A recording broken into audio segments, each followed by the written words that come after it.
Hello everyone, my name is Alexander, and today we will begin our little series on central banks transparency. This is the project that I'm working on, and today we'll start with a paper by the former Deputy Chairman of the Federal Reserve, Alan Blinder, which is called Through the Looking Glass, Central Bank Transparency. So what we are going to do is, first of all, we are going to take a look at the main ingredients of the paper, which is introduction of what is transparency, why is it important, and how central banks should achieve it. And then we'll discuss our possible implications for further research and the actions that we should undertake at the Better Policy Project. So starting with our table of content, first we'll dive into the definition of transparency.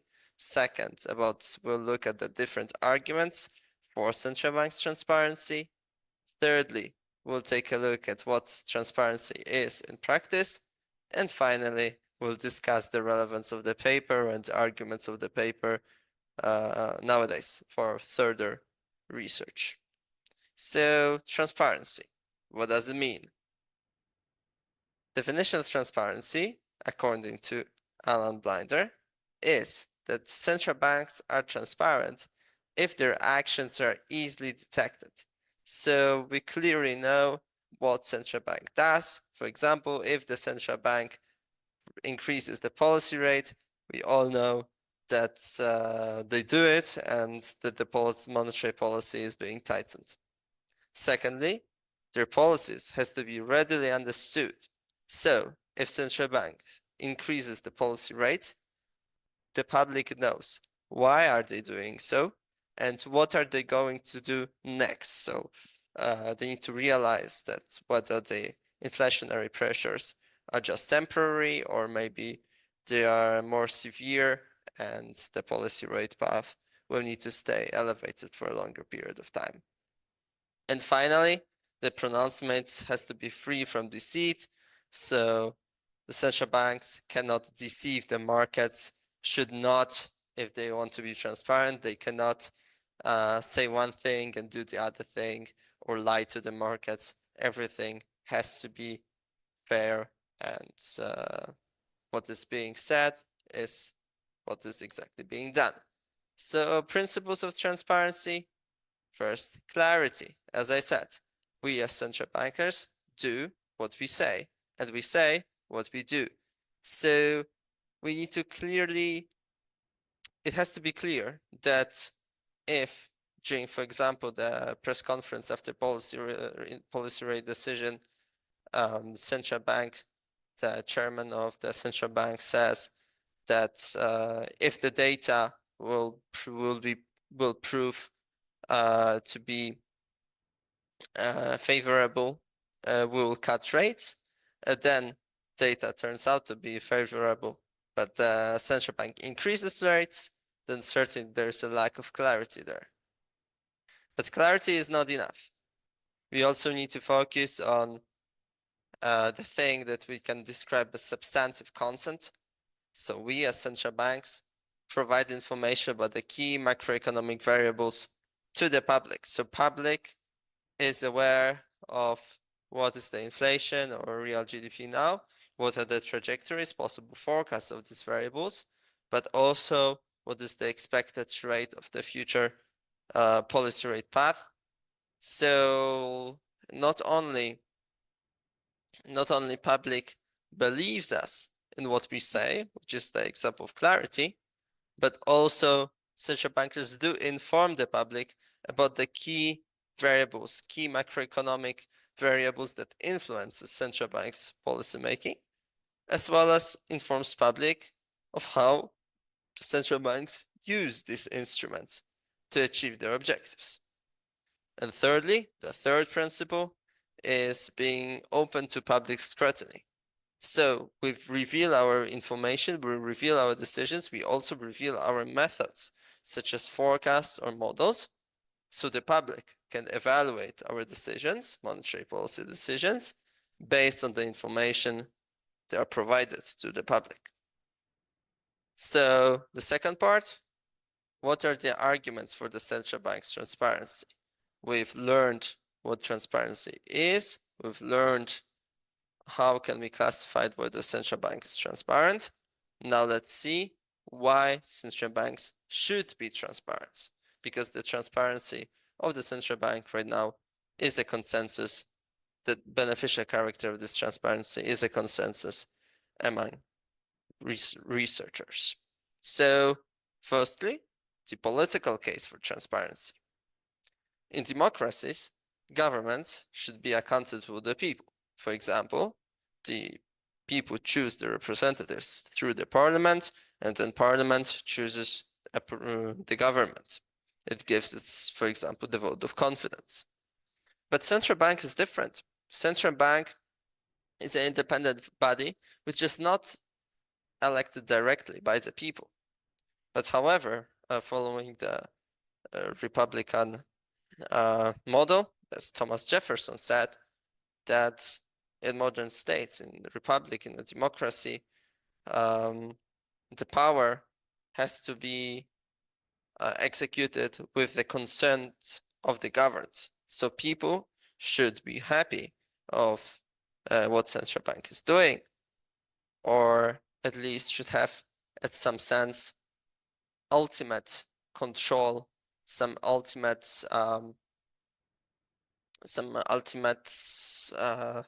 chance to hold central banks accountable. And in order to hold central banks accountable, central bank has to be transparent. People cannot evaluate the policies of the central bank if central bank is hiding these policies from them. People cannot evaluate whether central banks doing their whether the central bank's methods in arriving at decision making are correct if these methods aren't communicated to the public. So in order to for central banks to have a legitimate mandate in a democratic country given from the people, central bank has to be accountable to these people, and that means the central bank has to be transparent. However, the case for transparency is not only political, it is also economic. So let us explain this economic case for transparency through the monetary transmission mechanism. So through the policy rates, central bank try to influence the long-term interest rate, because the only thing that central banks can settle are this policy rate, which is an insignificant economic concept as such. It only influences a couple of interest rates were banks lending to each other. However, it does not have an immediate effect on the whole economy. What really matters for the economy are these long-term interest rates, the interest rate of government bonds, the interest rate or deposits and loans such as mortgages, etc. And central banks, through setting the policy rate for the short-term rate, they try to influence the long-term interest rates. So if we look at the theory behind the monetary transmission mechanism, the long-term interest rates are an average of expected short-term interest rate. So the banks, central banks, want the policy rate and the long-term interest rate to be related as closely as possible, because then they have a larger impact on what is going on in the economy, as changing policy rate will result in a more efficient change in the long-term interest rate. So markets perceive the interest on the long-term interest rate, how high it is, as an average of expected short-term interest rate, because they compare. For example, either we can have invest in the long-term bond or a short-term bond that rolls over and over again, and they should have more or less they should earn more or less the same interest. So if central bank will communicate their future policy rate path, how the basically what it will communicate is the message how the short-term interest rates will more or less behave in the future. So if markets know what central bank thinks, what the short-term policy, what the short-term interest rate will be in the future, then markets are more certain about these rates, and therefore they know more or less what the long-term interest rates are based on what the central bank communicated to them. So markets adjust to what central bank is saying about rates, and therefore the long-term interest rates are closer to the expected path of short-term interest rate, and they're very close to what central bank forecasts. Hence, the monetary transmission mechanism is more efficient, and changes in policy rates of the central bank better translate into long-term interest rate. Obviously, that gives better tools, better instruments, more efficient instruments to the central bank to conduct monetary policy. And this was the main argument, economic argument about the central bank's transparency, but there are additional considerations, such as if you are more transparent in your goals, so if you communicate your goals clearly to the public knows about it. So you have a stronger commitment to achieving them. So you cannot say, oh, well, we wanted 2% inflation, but we have 20% inflation, but we don't care. You cannot keep this 20% or whatever it is inflation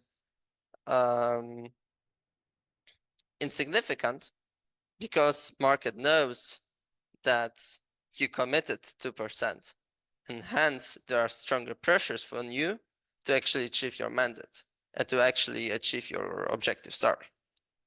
Secondly, you will understand the policy better when you explain it to somebody else. It's the same as teaching and learning. If you're learning for the exam, the best idea is to teach someone what you've learned already. You remember it better. Same in central banks. If you can very easily explain the policy or decisions of the central bank to the public, then we all make sure that you actually know what you're doing. So these are the additional arguments for the central bank's independence. Sorry, central bank's transparency, of course. The third part is transparency in practice. So where do we need transparency? Where transparency of the central bank is necessary? First of all, central banks have to be transparent about their goals. So what that means is they need to have a clear goal, clear objective, which is, for example, 2% inflation target or any other quantifiable target point or target range. Or, for example, if with the central banks with dual mandate, to communicate as clear as they can what they exactly pursue. Secondly, transparency of methods. That means just public announcement of central banks models that are used to make decisions, and as well as forecasts. So public can evaluate the actions of the central bank. Central banks can be held accountable, and markets can also better understand what is going on within the central bank. And thirdly, we need the transparency of decisions and decision making. So we need to know what this decision is. So what is the what has been decided on the monetary policy committee meeting, for example, what the policy rate is, and also how the central bankers arrived of these decisions, and also what might the decision will be in the future. So what central bank thinks that it will do in the future. And this way also markets and the public could be better informed about the central bank's actions, and it can create less confusion. Communication of how this information that central bank possess is communicated to the public is extremely crucial. But first of all, I need to admit that communication strategies depend on the type of central bank's decision-making process. So the communication strategy will be different in the central bank that has where only the governor is the only person who sets the policy rate. For example, the National Bank of Georgia, and other will be when there's a collective monetary policy committee, such as the European Central Bank. And also it will be different when we have the monetary policy committee, but each monetary policy committee member is accountable just for their own decisions by himself or herself, such as the Central Bank of Armenia or the Bank of England. So especially in the committees with governor, central banks with governor decision maker, statements from press conferences following the policy decision are extremely crucial and very much awaited by the public and also by the market, although they are also useful in other types of central banks decision makings.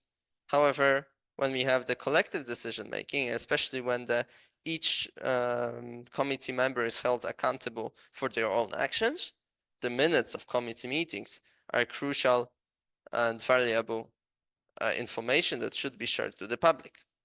And thirdly, notes of committee members can also give lots of insights about what is going on in the economy. So how is this everything relevant today?